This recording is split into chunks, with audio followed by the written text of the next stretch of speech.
మీ కళ్ళద్దాలిక పక్కన పెట్టేయండి. ప్రతి కంటి సమస్యకి బెస్ట్ సొల్యూషన్ ఇస్తుంది American laser eye hospital. Ayyappa భక్తులకు ఎంతో ప్రీతిపాత్రంగా భావించే అరవణ ప్రసాదంలో కూడా అవకతవకలున్నాయని తేలిపోయింది.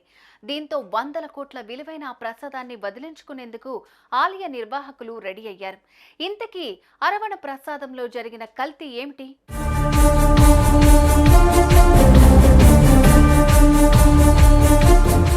తిరుమలకి వెళ్తే లడ్డు, అన్నవరానికి వెళ్తే గోధుమ రవ్వ ప్రసాదం, అయ్యప్ప దగ్గరికి వెళ్తే అరవణ ప్రసాదం తెచ్చుకోకుంటే ఆ యాత్రకు పరిపూర్ణత దక్కనే దక్కదన్నది భక్తుల ప్రగాఢ విశ్వాసం.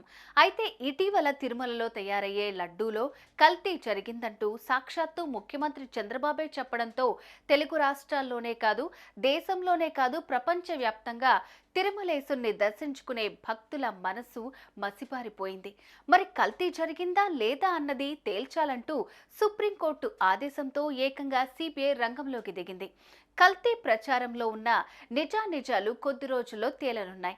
ఈ నేపథ్యంలో దక్షిణాది రాష్ట్రాల్లోని కోట్లాది మంది భక్తులు కొలుచుకునే శబరిమల అయ్యప్ప దేవాలయంలో స్వామివారి ప్రసాదంగా భక్తులకు అందించే అరవణ ప్రసాదం సంగతేమిటన్న దాని మీద టెస్టులు జరిగాయి.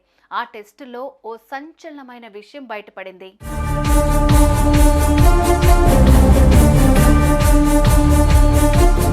శబరిమల ప్రసాదం అరవణలో కల్తీ జరిగిందని, అందులో మోతాదుకు మించి క్రిమి సంహారకాలు కలిశాయన్న విషయం ఫుడ్ సేఫ్టీ అధికారుల పరిశీలనలో బయటపడింది. ఈ విషయంతో అయ్యప్ప దేవస్వం బోర్డు ఉలిక్కిపడింది. బియ్యం, బెల్లంతో చేసే అరవణ ప్రసాదంలో ఉపయోగించిన యాలకుల్లో ఉండాల్సిన స్థాయి కంటే ఎక్కువ మోతాదులో క్రిమి సంహారకాలు ఉన్నట్లుగా పరిశోధనల్లో తేలింది. ప్రస్తుతానికి అటు ఇటుగా 6.5 లక్షల ప్రసాదాల డబ్బాలు ఇప్పుడు శబరిమల ఆలయంలో నిలువున్నాయి. ఎప్పుడైతే క్రిమి సంహారకాలు సమస్య బయటపడిందో వాటిని భక్తులకు అమ్మకుండా ఆపేలాగా దేవస్వం బోర్డు ఆదేశాలు జారీ చేసింది. ఆపేసిన వాటిని అడవుల్లో పారేయాలని కూడా నిర్ణయించింది. అయితే ఈ ఆలోచనకు కేరళ ప్రభుత్వ అటవీ శాఖ అనుమతిని నిరాకరించింది. మరి ఈ డబ్బాలన్నిటినీ ఏం చెయ్యాలి?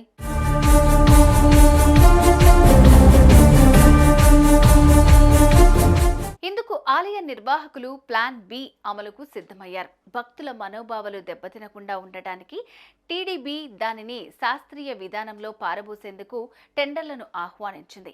రామమందిర ప్రతిష్టాపన సందర్భంగా అయోధ్యలో బయో టాయిలెట్లను ఏర్పాటు చేసిన ఇండియన్ సెంట్రిఫ్యూజ్ ఇంజనీరింగ్ సొల్యూషన్స్ ఈ ప్రసాదాలను ఎరువుగా మార్చే ప్రక్రియను ప్రస్తావించింది. ఇది ఉభయ తారకంగా ఉండటంతో అగ్రిమెంట్ కుదిరింది. ప్రస్తుతం అమ్మకానికి సిద్ధంగా ఉంచిన 6.5 లక్షల డబ్బాల అరవణ ప్రసాదాన్ని ఎరువుగా మార్చే ప్రక్రియకు తెరలేచింది. ఇక ముందు ప్రసాదం తయారీలో ఉపయోగించే ప్రతి పదార్థాన్ని క్షుణ్ణంగా పరిశీలించిన తర్వాత వాటిని ప్రసాద తయారీకి ఉపయోగించే దిశగా ఓ ప్లాన్ ఆఫ్ యాక్షన్ సిద్ధమైంది.